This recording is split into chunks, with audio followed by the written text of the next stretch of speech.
Je savais que je devais reculer. La logique, le professionnalisme, mon contrat de travail, tout me hurlait de briser ce contact. Mais je ne l'ai pas fait. Mon patron était là, penché sur moi, le regard brûlant de faim. Le masque du directeur intouchable venait de se fissurer complètement.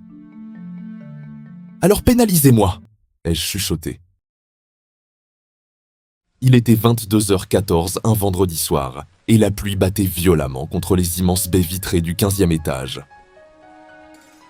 À cette heure-là, l'agence aurait dû être plongée dans le noir, abandonnée aux agents d'entretien. Tout le monde était déjà parti noyer sa semaine dans les bars du centre-ville. Tout le monde, sauf moi. Mes yeux me brûlaient à force de fixer les lignes de code et les courbes de trafic en chute libre qui s'affichaient sur mon double écran. Une mise à jour majeure de l'algorithme venait de balayer le web sans prévenir, et le site de notre plus gros client venait de plonger dans les abysses de la 2e page de Google. Une catastrophe industrielle. Mais le véritable problème n'était pas l'algorithme. Le véritable problème marchait de long en large dans le bureau de verre, juste derrière moi, comme un lion en cage. Victor, mon patron. Même de dos, à travers la vitre, il était intimidant. 35 ans de perfectionnisme absolu, d'arrogance glaciale et de costumes taillés sur mesure qui coûtaient sûrement plus cher que mon salaire annuel. En temps normal, Victor était un bloc de glace, intouchable. Toujours boutonné jusqu'au cou, la cravate parfaitement nouée, la voix posée et tranchante. Mais ce soir, la glace commençait à fondre. Je l'observais du coin de l'œil, fasciné malgré mon épuisement. Pour la première fois depuis des mois, il avait fait tomber la veste de son costume. Il l'avait jetée négligemment sur son fauteuil en cuir. Les manches de sa chemise blanche étaient retroussées jusqu'au coude, dévoilant des avant-bras noueux, et sa cravate sombre avait été desserrée, laissant apparaître la naissance de sa gorge. Il passa une main nerveuse dans ses cheveux sombres, détruisant sa coiffure d'habitude si parfaite. Mon souffle s'est légèrement bloqué dans ma poitrine. Il était dangereusement séduisant quand il perdait le contrôle. Je me suis immédiatement reconcentré sur mon écran, tapant frénétiquement sur mon clavier pour faire semblant de travailler. Mais mes sens étaient en alerte. J'entendais le bruit sec de ses chaussures en cuir italien sur le parquet de l'open space. Chaque pas le rapprochait de mon bureau. L'odeur de son parfum, un mélange enivrant de bois de cèdre, de musc et de café noir, m'a atteint avant même qu'il ne parle. « Tu as trouvé la faille ?» Sa voix était basse, rauque à cause de la fatigue. Elle a vibré juste au-dessus de ma tête, me faisant frissonner jusqu'au bas du dos. J'ai pris une grande inspiration pour stabiliser ma voix, refusant de lui montrer à quel point sa simple présence m'affectait. « Je suis en train d'isoler les erreurs de code », ai-je répondu en gardant les yeux rivés sur mon moniteur, d'un ton faussement détaché. « Le maillage interne est un désastre. L'ancien stagiaire a fait des boucles de redirection partout. Il me faut encore au moins 2 heures pour tout nettoyer. » Le silence s'est étiré. Un silence lourd, presque électrique. Je m'attendais à ce qu'il retourne s'enfermer dans sa tour de verre en me lançant un ordre sec. Mais il n'est pas parti. Au contraire, j'ai entendu le froissement du tissu de sa chemise. Une masse sombre a bloqué la lumière blafarde des néons au-dessus de moi. Victor venait de s'approcher. Beaucoup trop près.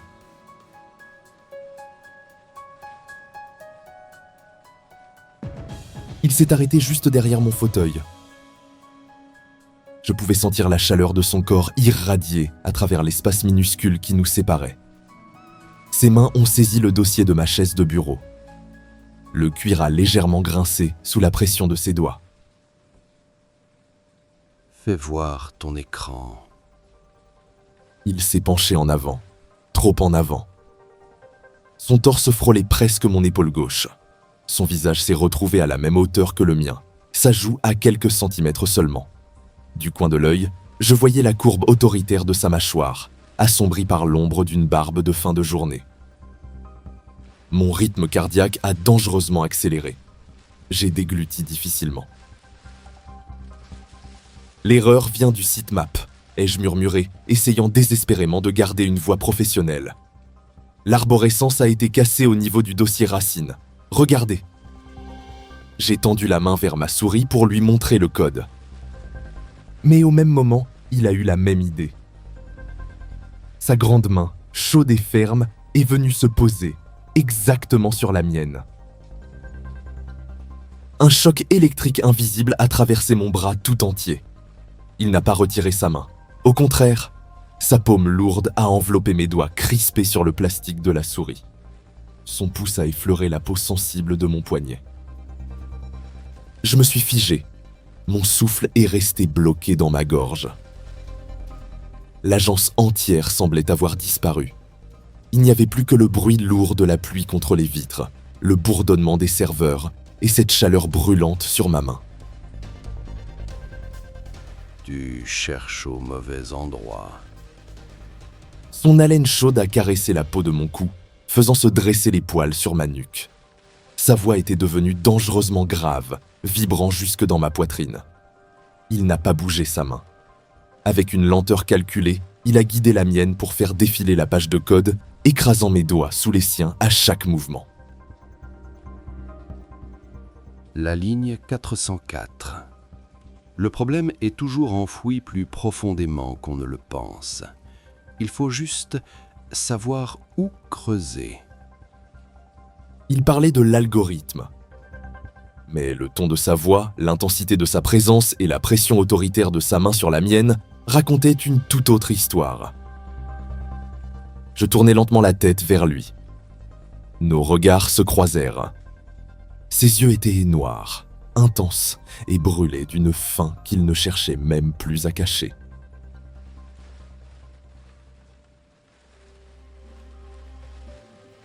Il était si près que je pouvais distinguer les minuscules éclats dorés dans l'iris sombre de ses yeux. Je savais que je devais reculer. La logique, le professionnalisme, mon contrat de travail, tout me hurlait de briser ce contact. Mais je ne l'ai pas fait. Au lieu de ça, j'ai doucement tourné mon visage vers le sien. La pointe de mon nez a presque effleuré sa mâchoire. Il n'a pas reculé non plus. Son regard est descendu une fraction de seconde sur mes lèvres avant de remonter vers mes yeux avec une intensité foudroyante. Tu perds ta concentration, Léo. Le ton était censé être un reproche, mais sa voix rauque l'a transformé en toute autre chose. Un léger sourire a étiré mes lèvres, refusant de baisser les yeux. C'est assez difficile de se concentrer sur l'intention de recherche de l'utilisateur quand la vôtre est si difficile à décrypter, patron. La main de Victor s'est crispée sur la mienne, une pression possessive, presque involontaire. Je te demande pardon ? Votre taux de rebond. Il est catastrophique ce soir. J'ai incliné très légèrement la tête, réduisant encore les quelques millimètres qui nous séparaient. Vous tournez autour de mon bureau depuis 1 heure, Victor. Vous entrez dans mon espace, vous analysez mes faits et gestes, et puis vous repartez sans convertir. C'était la première fois que je l'appelais par son prénom. Le silence qui a suivi cette phrase était si lourd qu'il aurait pu briser les vitres de l'agence. J'ai vu la pomme d'Adam de Victor tressaillir alors qu'il déglutissait.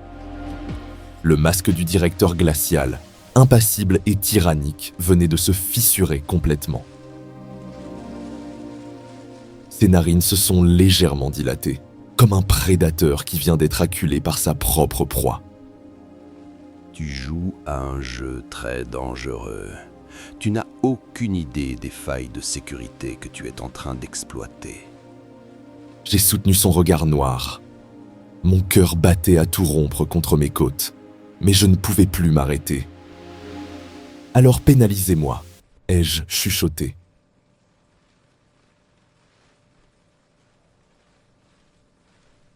Je n'ai même pas eu le temps de reprendre mon souffle. À la seconde où les mots « pénalisez-moi » ont franchi mes lèvres, quelque chose s'est brisé dans le regard de Victor. La fine barrière de son self-control a volé en éclats. D'un mouvement brusque, sa main s'est agrippée à l'accoudoir de mon fauteuil. Il a tiré violemment vers lui. Les roulettes ont crissé sur le parquet. En une fraction de seconde, il a fait pivoter ma chaise de bureau. Je me suis retrouvé face à lui, les genoux coincés entre ses jambes, le dos brutalement pressé contre le rebord de mon bureau. Un dossier a glissé et s'est étalé sur le sol dans un bruit sourd, mais aucun de nous deux n'y a prêté la moindre attention. Il a posé ses deux mains à plat sur le bureau, de chaque côté de mes hanches, m'emprisonnant totalement. Sa poitrine se soulevait au rythme d'une respiration lourde, saccadée. Il s'est penché sur moi, son visage à quelques millimètres du mien. La chaleur de son corps était une fournaise. Tu es un insolent, Léo. Tu passes tes journées à me défier, à me pousser à bout avec ton petit sourire arrogant. Tu penses que je ne vois pas à quel jeu tu joues ? Mon cœur tambourinait si fort que j'étais sûr qu'il l'entendait. J'ai levé les yeux vers lui, la bouche sèche. « Alors pourquoi vous laissez-vous faire ?» ai-je murmuré d'une voix qui m'a semblé étrangement faible. Le regard de Victor est descendu sur mes lèvres avec une faim dévorante. « Parce que c'est toi. » Et il a réduit la dernière distance entre nous. Sa bouche s'est écrasée contre la mienne. Pas de douceur, pas d'hésitation. C'était autoritaire, possessif et absolument dévastateur. J'ai laissé échapper un petit bruit de surprise, aussitôt étouffé par ses lèvres. L'une de ses mains a quitté le bureau pour venir se glisser derrière ma nuque, ses doigts s'enfonçant dans mes cheveux avec une poigne ferme pour m'empêcher de reculer. Comme si j'en avais eu la moindre intention. Mes propres mains, tremblantes, ont fini par trouver leur chemin jusqu'au pan de sa chemise défaite, s'agrippant au tissu comme à une bouée de sauvetage. Le goût du café noir et l'odeur du bois de cèdre ont envahi tous mes sens. La pluie continuait de fouetter les vitres de l'agence, mais à l'intérieur de ce bureau, la tempête venait seulement de commencer.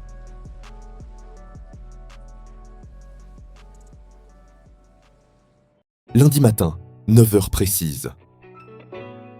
La lumière crue et blanche de la salle de réunion contrastait violemment avec les ombres de vendredi soir.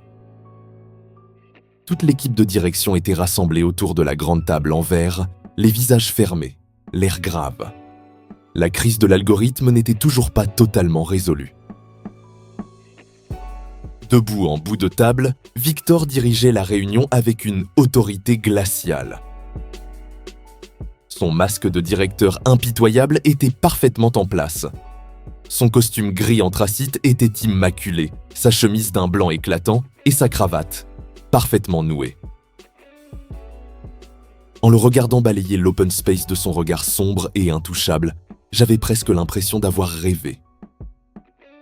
Presque. J'étais assis à ma place habituelle, mon ordinateur portable ouvert devant moi, prenant des notes avec l'application d'un assistant modèle. Mais alors que Victor détaillait le nouveau plan d'action pour récupérer notre trafic, j'ai senti quelque chose frôler ma cheville. Je me suis figé. Sous la grande table opaque, la pointe d'une chaussure en cuir italien venait de se poser contre ma jambe.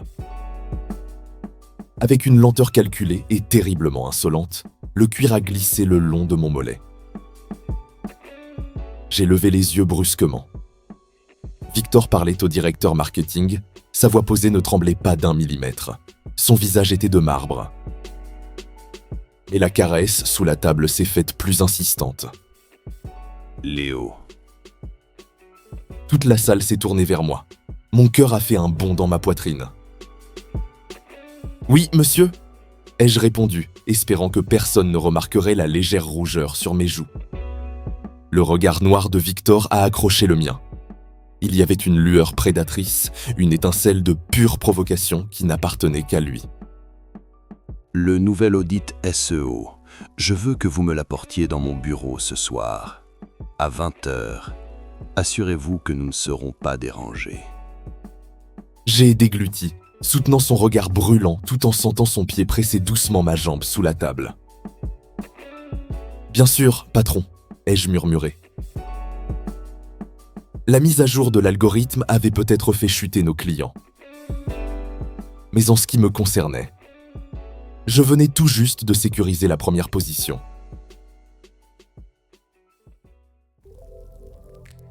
Merci d'avoir écouté cette histoire jusqu'au bout. Alors, qu'auriez-vous fait à la place de Léo face à Victor? Dites-le moi en commentaire. Si cette tension vous a plu, abonnez-vous à la chronique narrative du BL et cliquez à l'écran pour découvrir notre prochain huis clos. À très vite.